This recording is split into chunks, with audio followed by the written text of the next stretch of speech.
મામલતદાર પર 4 વર્ષથી ચાલી રહી છે બ્લેકમેલિંગ આત્મહત્યા પહેલા વિડીયો સોશિયલ મીડિયામાં વાયરલ। પાટણ જિલ્લાના સાંતલપુર મામલતદાર છેલ્લા 4 વર્ષથી સતત બ્લેકમેલિંગ, ખોટા ફોટા, વિડીયો અને ખંડણીનો ભોગ બની રહ્યા છે। પીડિતે જણાવ્યું છે કે આરોપીઓ દ્વારા બનાવવામાં આવેલ ખોટા ફોટા અને વિડીયો સોશિયલ મીડિયા પર વાયરલ કરવામાં આવ્યા છે અને આખરે આત્મહત્યા પહેલાનો વિડીયો પણ ફેલાવવાનો પ્રયાસ થયો છે। મુખ્ય આરોપી અનરોગ દરજી છે, જે સાથે ઉપરાંત અનિલભાઈ, પીરાભાઈ પ્રજાપતિ, આસારામ શંકરભાઈ અને હરકિશન દલ્લા પણ આ કાવતરામાં સામેલ હોવાનું પીડિતે જણાવ્યું। આ શખ્સોએ પીડિત પાસેથી શરૂઆતમાં 10 લાખ રૂપિયાની ખંડણી માંગણીની શરૂ કરી અને ન આપતા ખોટા ફોટો, વિડીયો વાયરલ કરવાનો, ખોટા કેસમાં ફસાવાનો અને શારીરિક નુકસાન પહોંચાડવાનો ખતરનાક દબાણ શરૂ કર્યો। ફોન નંબર 7984526112 પરથી સતત ફોન અને વોટ્સએપ કોલ દ્વારા ધમકી આપવામાં આવી છે। જેસીભાઈ પોલીસ દોઢ ગામવાળા સાથે સંપર્ક કરવાનો પ્રયાસ નિષ્ફળ ગયો, જે કારણે પીડિત પોલીસ સ્ટેશને જઈ આ ઘટનાઓની જાણ કરી। છેલ્લા 4 વર્ષથી ચાલતી આ હેરાનગતિ અને આત્મહત્યા પહેલા વાયરલ થયેલ વિડીયોના કારણે પીડિત અત્યંત માનસિક તણાવ, ડર અને અસુરક્ષામાં છે। પોતાના ઉચ્ચ પદ હોવા છતાં તે પોતાની જીવન અને પ્રતિષ્ઠા માટે ગંભીર જોખમમાં છે। પીડિતે પોલીસ અને સમાજને વિનંતી કરી છે કે સમગ્ર મામલે સોશિયલ મીડિયા પુરાવા, કોલ ડિટેલ્સ અને મેસેજોની ચકાસણી કરી બ્લેકમેલિંગ, ખંડણી અને ધમકીના આરોપીઓ સામે કાયદેસર કાર્યવાહી થાય અને પીડિત તથા તેના પરિવાર માટે સુરક્ષા વ્યવસ્થા સુનિશ્ચિત કરવામાં આવે। આ ઘટનાએ સાબિત કરે છે કે સાંતલપુરમાં અધિકારીઓની પ્રતિષ્ઠા અને સુરક્ષા જોખમમાં છે અને જો ત્વરિત કાર્યવાહી ન થાય તો આવું કાવતરોને ગંભીર પરિસ્થિતિઓ ઘડાઈ શકે છે। Bureau report Ranabhai પારેખી, Vavtharad. મારું નામ દિનેશભાઈ દુજાજી પંડ્યા। આજ રોજ હું આ છેલ્લો વિડીયો બનાવી રહ્યો છું। મારા વિરુદ્ધમાં મારા ભાણેજ પંડ્યા કિશનભાઈ બેચરભાઈ છેલ્લા 4 વર્ષથી પાછળ પડેલ છે અને તેઓ મારા વિરુદ્ધમાં અન્ય ખૂબ અરજીઓ 8 થી 10 કરેલી છે। તે તપાસ કરાવતા કરાવતા હું પોતે થાકી ગયેલ છું અને તેઓ મને માનસિક ત્રાસ આપી અને મારી નાખવા માટેની કોશિશ કરી રહ્યા છે। આજે મને બપોરે મારા ગામના વાઘેલા વસરામભાઈ શંકરભાઈ, જેઓ મામલતદાર કચેરીમાં ક્લાર્ક છે, તેઓનો ફોન આવેલ અને જણાવેલ કે ભાટર ગામના 4 રસ્તા વાવ અરુણભાઈ આચાર્યની કોમ્પ્લેક્સમાં ઓફિસ ચલાવતા ભાટર ગામના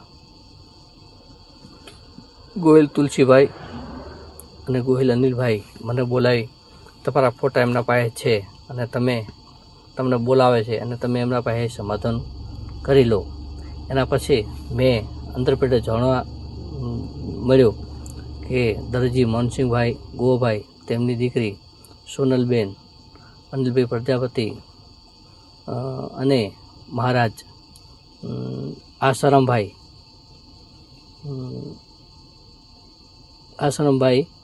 મહારાજ જેઓ પણ આ વાતમાં સામેલ છે। આ બધાને પંડ્યા કિશનભાઈ બેચરભાઈની સૂચનાથી કામ થયું હોય તેવી મને શંકા જાય છે અને આ બધાએ કાવતરો કરી અને પૈસા પડાવવા માટે માણસો પાસે વારંવાર કરેલ છે। મને જણાવ્યા મુજબ જેનો પણ ફોટો મને મળ્યો છે એ ફોટાવાળાને મારે કોઈ સંબંધ નથી અને એ નિર્દોષ માણસ છે। એ આપણે કીધું કે અમારા પાસે પણ ખોટી માંગણીઓ થઈ રહી છે ને એ ગરીબ માણસ છે।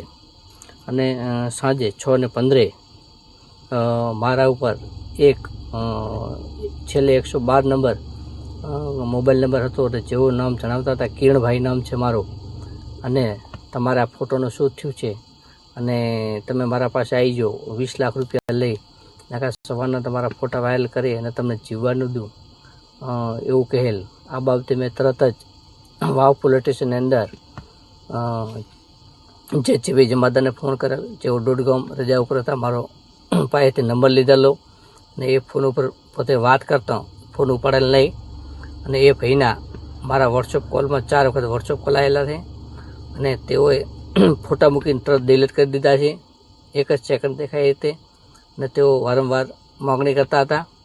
આની પાછળ આ મોટી આખી ગેંગ છે અને આ ગેંગ મને માનસિક ત્રાસ આપે છે। હું મારા ભાણેજથી કંટાળી ગયો તો મારા ભાણેજે અગાઉ ગોવિંદભાઈ ચિલ્લર આહિરના નામે ઓળખાતા જેઓ વારંવાર ઇન્સ્ટાગ્રામમાં મારો 15 દિવસ હરકિશને અને તેઓએ ચલાવેલું છે અને હરકિશને એને 25 લાખ રૂપિયાની ખંડણી આપી અને મને સસ્પેન્ડ કરવા માટે કાવતરું કરેલો હતો અને મારા વિશે મારા ભાણેજે વારંવાર વિડીયાઓ બહાર પાડેલ છે જે મારા દીકરાઓ પાસે છે અને આ એક પણ કાવતરું આ બધા મેં નોમ જે લીધા એ તુલસી અનિલ પ્રજાપતિ, મનસિંહ ગુવાભાઈ દરજી, એની દીકરી સોનલ અને આસારામભાઈ મહારાજ, જેમનું નામ મારા આ લેખિતમાં સંપૂર્ણ લખેલું છે. આ બધા એક લખીને ત્રાસ આપેલ છે અને હું માનસિક રીતે હવે કંટાળેલો હોય, હવે મારે કોઈ જીવવાની આશા ના હોય, આમના ઉપર કડકમાં કડક કાર્યવાહી કરવાની થશે. જય હિન્દ.